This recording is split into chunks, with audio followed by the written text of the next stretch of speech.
everyone, showing us how to make a show-stopping pasta dish that will have the whole family saying grazie and have their mouth watering as well. Welcome to the executive chef at One Hotel West Hollywood, Chris Crary. Welcome, Chris. Thank you so much. So excited to have you. Thank you for being here. It smells so good in here. As you can see, our counter is waiting patiently. Joining Pam are Larissa and Paige. And Larissa, I think, is going to reach her hands over. Waiting impatiently. It's hot. So, Chris, this dish sort of came to you on a trip that you were in Italy. It really inspired you, that trip, didn't it? Yes, it did. This is a very classic Italian dish, orchetti with sausage and broccoli rabe.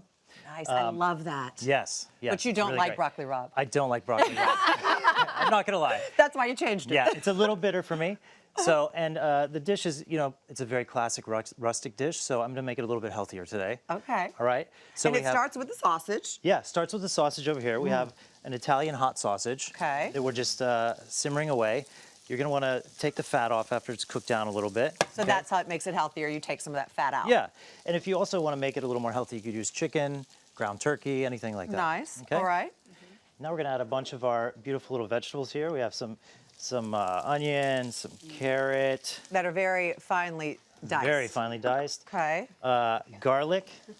Yeah. And then my secret ingredient That's not finely diced. That garlic's big. Well, I like to add walnuts to it. Oh. Which is interesting because a lot of Italian pasta has like pine nuts in it or even like another nut, but rarely walnuts. Well, walnuts, they're healthier. It adds a bit of a meatiness to the dish and some umami flavor. Okay. And they're really good for you. And is that any specific onion? No, that is a spring onion, spring garlic, because we're in the season. Okay. I have a quick question. Does yes. it matter if you put the onions and let the onions simmer before you put the other stuff? Or does it ever make a difference if you do the onions first or then add them after? Well, you want to cook down your meat first so you can Okay. kind of get the caramelization of the meat to get that sweetness out of it and that flavor that most people are accustomed to. Okay. And then you want to cook the vegetables in the leftover, residuals from the meat. Okay? Okay. So now we're going to add. It does The answer make a is difference. yes. That's good to know because I never knew. So we're going to reduce some white wine now. Any particular white wine? No, it doesn't matter. I like to, I basically add white wine to clear out the half bottles from the house that aren't finished. Or it turns into vinegar and then you can make a dressing. Yeah, exactly. So we're just going to reduce this down a little bit now. All right. Once it reduces by half, we're going to add some chicken stock. Okay. Or you could use vegetable stock. But it's not going to make it vegetarian. So what's the point? Right. Okay. Okay. Or beef stock, for that matter. Yeah, beef stock. I mean, you could do anything you want. And how long would that take until it starts to reduce and look like this? So this takes about 15 minutes. Okay. Once again, easy cleanup, one pot. That's all we're using, really. That's beautiful. And towards the end is when we add our broccolini, correct? Yes. So you want to drop that in there? Yeah, so normally when there's about 2 minutes left, we're going to add the broccolini. I like to add it in fresh because you don't want to, overcook it and make it mushy and you cook out all that nutritional value that it's actually Right. adding. It gets mush real fast. Yeah. That's true. And So then it eventually starts to look like this. Yeah, it looks like that. Finish with a little bit of butter. Oh, I love Just that. a little bit. Why not? You don't have to. And this may be so obvious, and I apologize, but why do you add the broth to it and then let it reduce down to when it's like you didn't have the broth to begin with? Because you're Like, concentrating flavor. that flavor. So that just Right. Yeah. that just adds a You're whole lot of building flavor. in flavor. there? Yeah. Right, and it's Because it looks a lot like you did before you put the broth in. I'm like, I'm just gonna cut that step out. when you go to a restaurant, you think, why does their pasta taste better than mine? That's because why. they're building flavor. That's why it also takes a little longer. Yeah. And it goes back to the pasta noodle itself as well, because the chef will obviously tell you this, but if the pasta water is not salted properly, the pasta's not going to taste good. Yeah. Okay. My trick that I tell everyone is make your pasta water taste like the ocean or slightly, close to that. Exactly. And this pasta is that's an interesting pasta. It's not one you see every day. No, this is Strozzapreti. Okay. Try and say that 3 times fast. It's a long, twisted noodle. It's actually really good for this type of pasta because you can trap in, the sausage gets inside of it. Fun. And then one of the tricks that, restaurant chefs use is you want to add the pasta directly from the water into your sauce.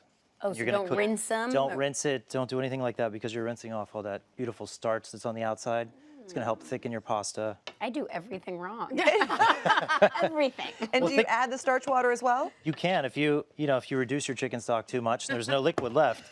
You can take a little splash of your pasta water. That's another. No, trick. just fill the whole thing up and reduce it down again for like the 4th time. I mean, I feel like And that probably wouldn't be so bad, to be honest with you, except the pasta would end up getting too mushy. just trying to figure it all out. So Okay. speaking of mushy pasta, you make sure to cook that a little al dente because you are Yeah. putting it back in you're the going to put it back in right? there, and you want the sauce to reduce a little bit with it, so you can get the coating on the outside of the pasta.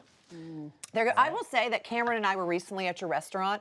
We had a work event, and I had no idea. I'm not saying this because I knew you or anything. The food there is amazing. Oh, thank you so much. So good. Oh, I'm glad you had a The good experience there. artichoke. Oh, I loved it. We didn't even know you. I'm just saying. Thank you, thank you.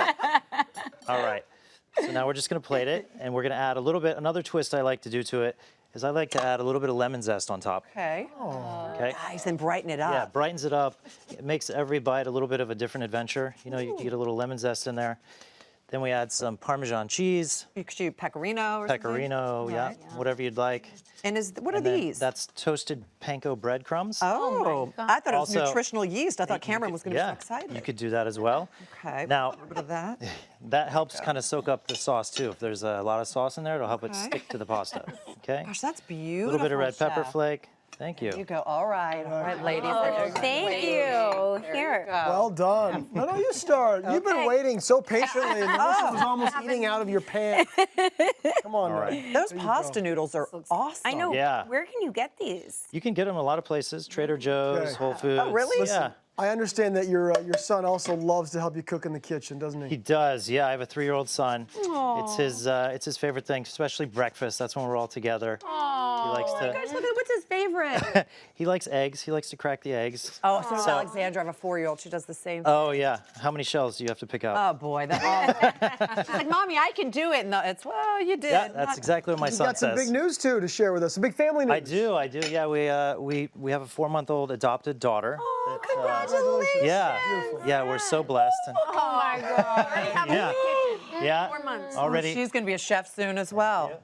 Is that for me too? That I is was just for going to you. say, I wasn't sure if it was for sorry, you we guys. forgot, I don't Kim. know. Sorry, we didn't want to. All right. By the way. Bon appetit, everybody. All This right, looks let's get in here, delicious. I Chef. love it. All right. Go to hallmarkchannel.com for the entire recipe and connect with Chris on his website, which is right there below.